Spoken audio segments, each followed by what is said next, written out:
Salve, salve, gente boa! Eu sou o professor Euclides, essa é a Escola Teófilos. Bem-vindos ao nosso canal. Muito obrigado você que está prestigiando aqui o nosso canal. Não deixe de se inscrever, você que ainda não se inscreveu, e deixar o seu gostei. E partilhem à vontade, partilhem com todos os seus grupos de amigos, grupo de família, grupo de catequizandos, enfim, com todos aqueles que você acha necessário que chegue esse nosso estudo bíblico. Muito obrigado a você que colabora com o nosso canal, que faz isso de maneira formal, de maneira voluntária, de maneira anônima muitas vezes. Muito obrigado. Vocês colaboram para que nós possamos manter sempre matérias, títulos de interesse aqui no canal.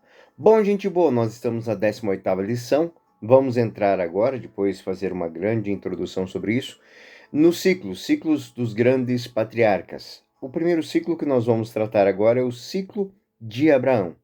Então nós vamos começar as histórias de Abraão. Pela fé, Abraão é chamado por Deus e obedeceu a partir e partiu de um lugar que Deus preparou para ele. Deus lhe prometeu que um lugar onde ele receberia uma herança, né? E ele sai sem saber, né? Ele sabe de onde sai, ele sai da casa de seu pai, ele sai da terra, ele vai para um lugar desconhecido. Assim, o autor, ele escreve, o autor da carta aos Hebreus, apresentando a figura de Abraão como um modelo do homem de fé, modelo do homem crente. Nesta primeira etapa desse ciclo de Abraão, nós vamos prestar muita atenção nas nuances, tanto históricas quanto literárias, do personagem Abraão, porque ele tem muito a dizer ao povo de Israel. Ele é a base, ele faz parte da base da constituição desse povo. Ele é o primeiro, é aquele que vem em primeiro lugar na série dos grandes patriarcas. O seu texto vai ocupar todos os capítulos entre o 12 e o 25 do livro do Gênesis. A história, ela foi composta por um narrador que age de maneira fiel, juntando vários materiais, um monte de material. Muitas vezes, esses materiais, eles já existiam. Em alguns casos, um material muito mais antigo que o próprio personagem criado. Muito antigo, e ele toma esse material de uma maneira muito diligente e consegue preservar todas as nuances, todos os pontos mais importantes para a sua teologia. E de uma maneira muito interessante, e diligente, ele preserva a história de um homem de fé, que ouve a Deus e se deixa conduzir por ele. E esse texto é um texto que ficou preservado pela tradição. Portanto, o narrador final, aquele que tomou todo esse material, ele fez um trabalho de compilação, de uma composição, de uma organização. Mas essa composição, não podemos esquecer, é pautada por um interesse teológico. Ou seja, o autor, ele tem em mente uma ideia de transmitir com base numa teologia muito específica, nesse desejo de comunicar uma mensagem teológica. E é com esse intuito que ele elabora a reestruturação, a reorganização e a releitura deste acervo. A história nasce e se estrutura como uma teologia narrativa. Eu falo dessa teologia narrativa porque é usar de uma história, de um mito, para dizer algo doutrinário. Eu quero dizer que o nosso autor é, antes de tudo, um teólogo que quer transmitir um ensinamento doutrinário, mas em vez de fazê-lo com uma teoria rebuscada, ele apresenta seus conceitos, não como um filósofo poderia fazer, mas ele tenta transmitir essa doutrina, este conhecimento teológico, através de uma história, de uma história muito familiar. Portanto, quando nós lemos as narrativas sobre Abraão, não temos propriamente uma fotografia, uma filmagem ao vivo. Temos uma interpretação posterior, muitas vezes, feita através de uma compreensão da história. Ou seja, olhando para a vida deste homem, olhando para a história deste homem, eu conto eu apresento um conceito teológico. Essa compreensão da história, porque o tempo, o espaço, são o local que este autor usa para manifestar a presença de Deus na vida da humanidade.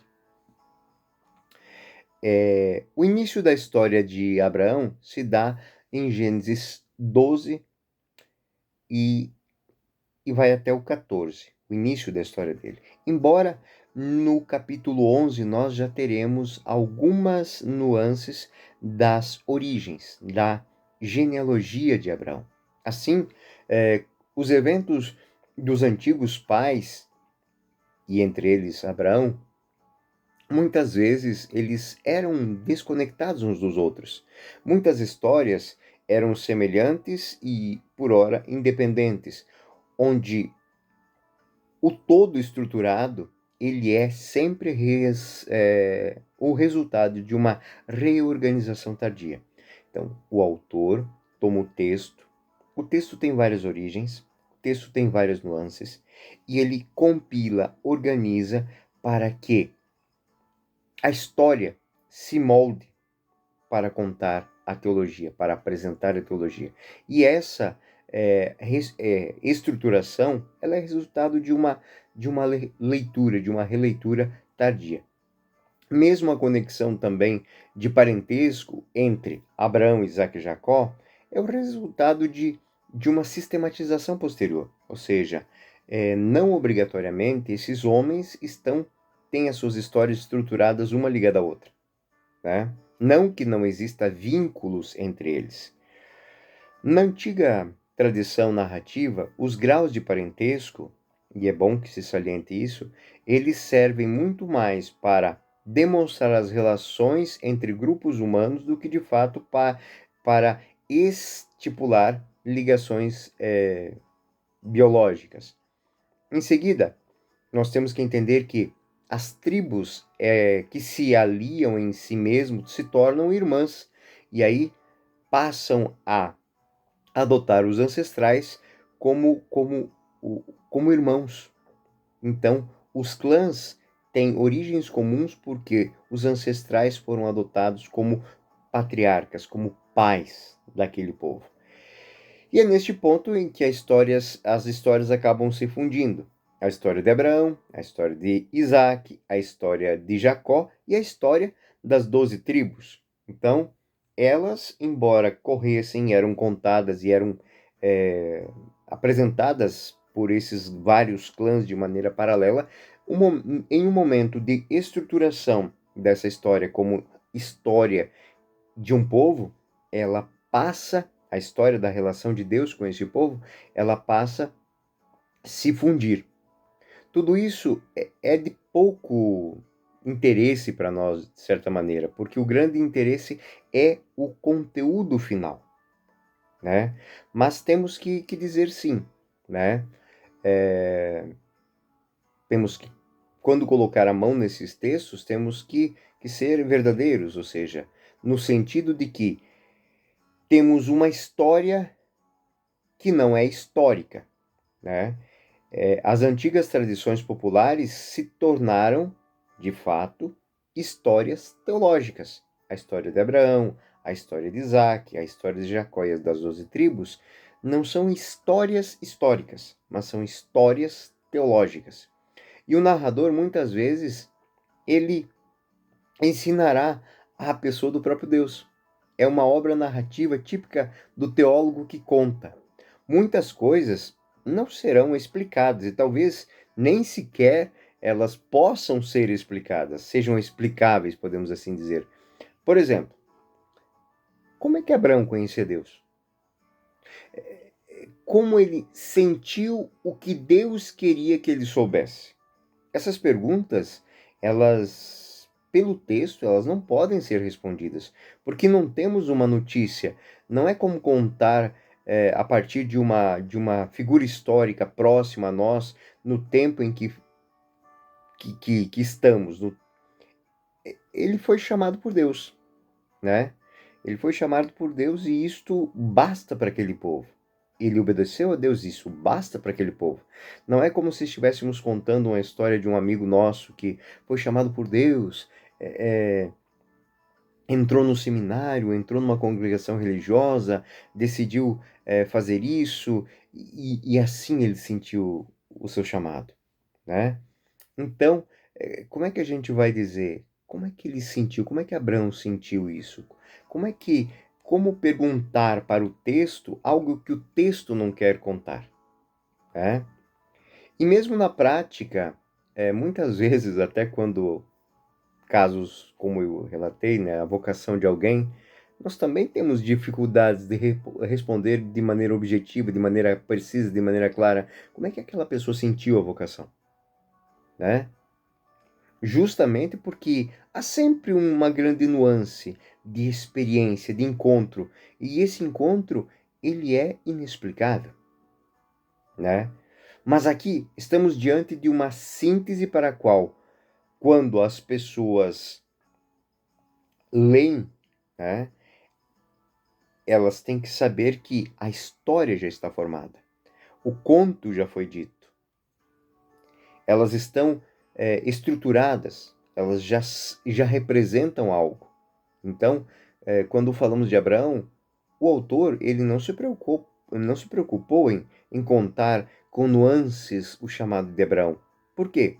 Porque já era claro a todos, já era tradição para todos, já era conhecimento de todos que ele foi alguém chamado por Deus, né?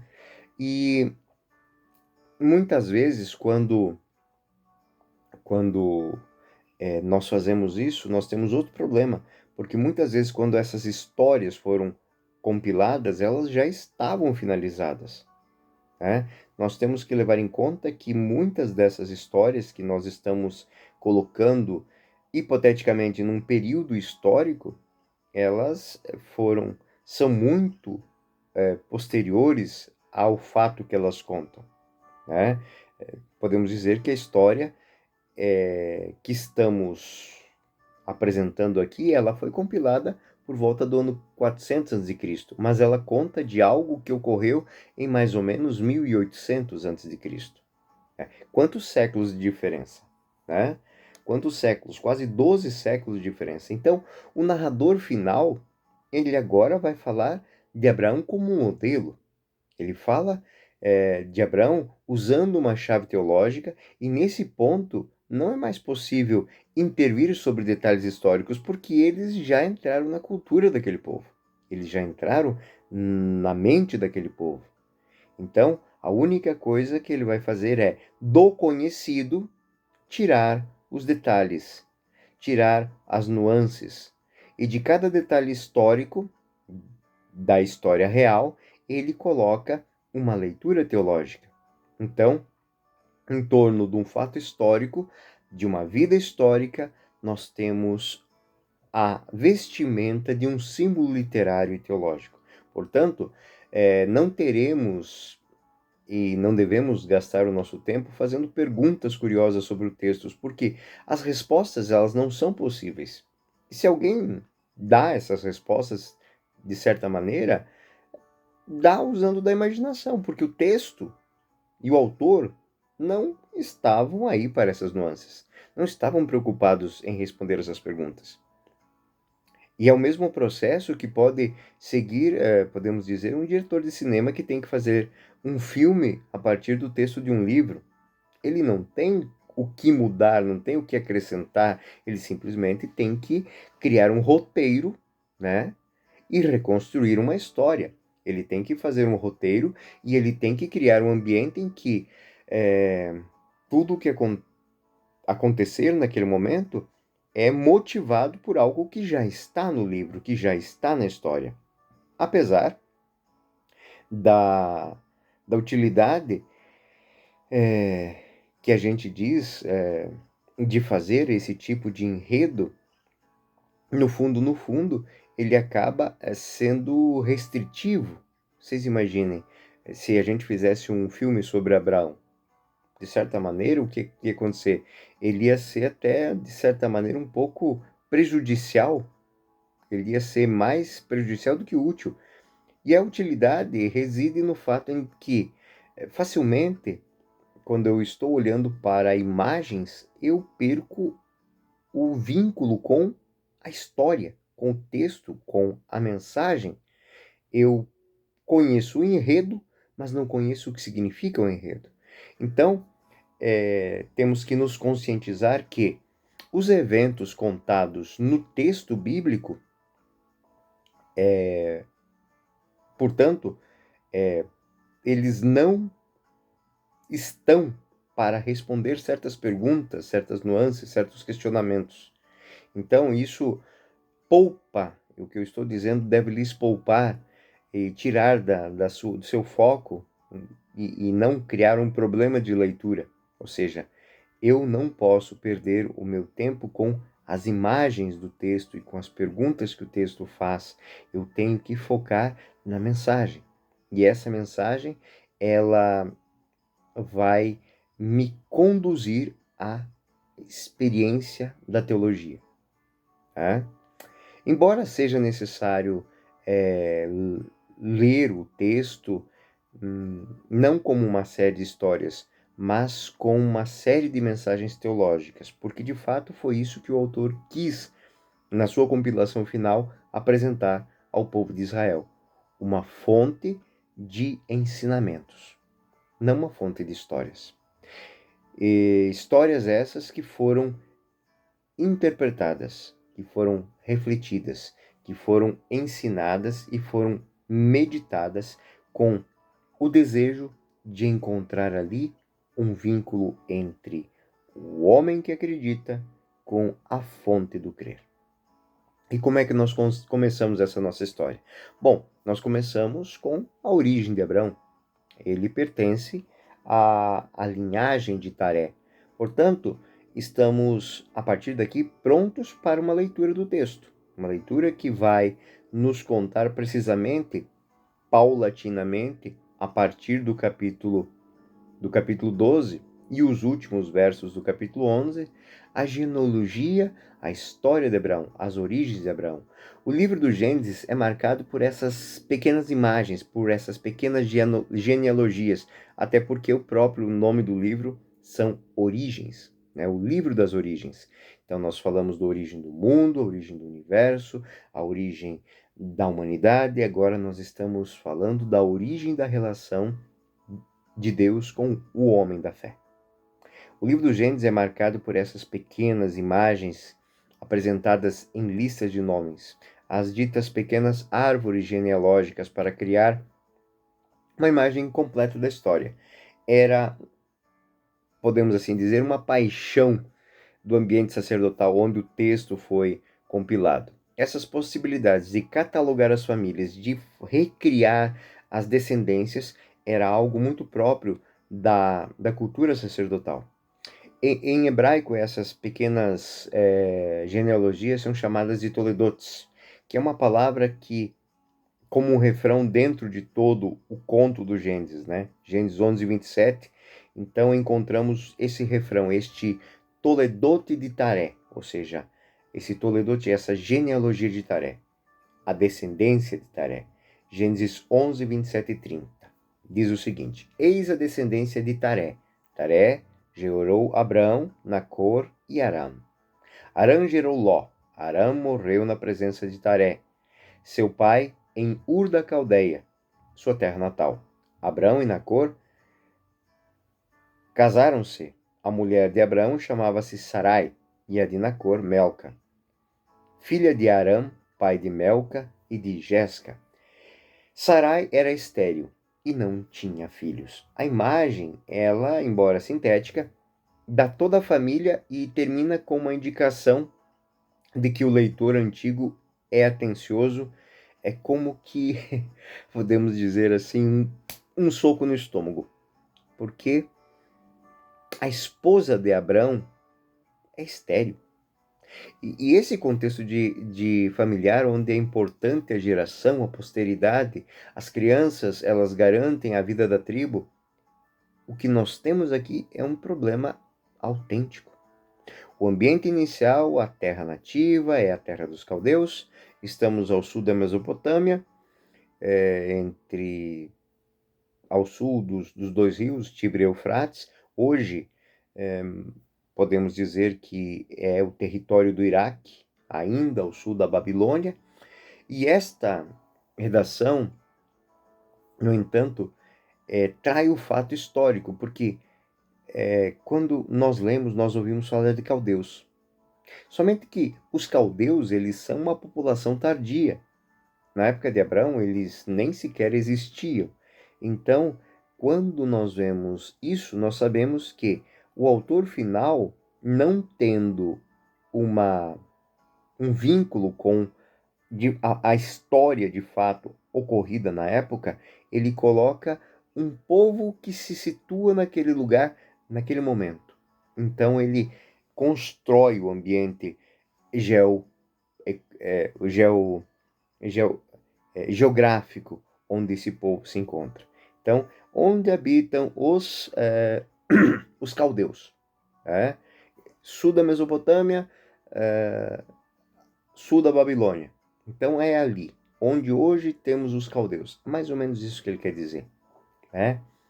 Significa que o narrador, ele usa o nome do seu tempo, chama o país de Abraão com um nome que ele geralmente é usado naquele momento. Mas temos que ser verdadeiros. É um anacronismo, ou seja, é uma história que é contada fora do seu tempo. Por 1000 anos, não foi chamado assim. Portanto, esta única palavra revela o longo tempo que passou do 1200 a.C. aos 400. Tanto tempo que não sabia qual era o povo que habitava lá no tempo de Abraão. Então eles colocaram no tempo de Abraão um povo conhecido e que habita a mesma região. Então, Gênesis 11, 31, 30. Taré tomou seu filho Abraão, seu neto Ló, filho de Aram, e Sarai, sua nora, mulher de Abraão, seu filho, e partiu com eles para Ur da Caldeia, indo para a terra de Canaã. Chegados a Arã, estabeleceu-se ali. Todo o tempo da vida de Taré foi de 205 anos. Morreu em Arã. O primeiro movimento é decidido pelo pai de Abraão. E já é uma longa jornada. Do sul da Mesopotâmia, eles voltam para o norte. De um terreno a outro, Arã está hoje no norte da Síria. É típico dessas tribos nômades se mudarem de um lado para outro e, de certa maneira, às vezes para lugares muito distantes, em busca de pastos, de novas terras. Vemos então que essa história ela é teologicamente neutra. Ela simplesmente diz que eles mudaram até a intenção de ir para a terra de Canaã. É o nome da região de Israel que vai se estabelecer. Mas, então eles passaram em Arã e ali Taré morreu. Este, podemos assim dizer, é um quadro sintético que nos dá apenas nomes, deslocamentos, trajetos, mas nada disso aqui tem ainda um cunho teológico. Em vez disso, existe uma diferença, algo que eu gostaria que vocês prestassem atenção. No capítulo 12, o narrador se torna um teólogo. Aqui ele é um historiador. Ele se torna um teólogo e o que ele diz agora é uma imagem de fatos.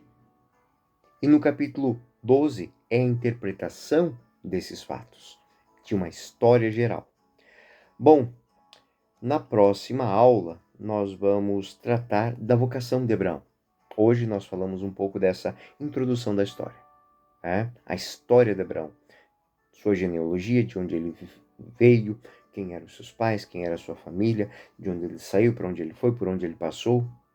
Não tem aqui ainda o contexto. O contexto teológico será dado a partir do seu chamado, da sua vocação. Ok? Então, no nosso próximo encontro, a vocação de Abraão. Eu sou o professor Euclides, essa é a Escola Teófilos. Muito obrigado pela sua audiência no nosso canal. Até o próximo vídeo. Fiquem com Deus.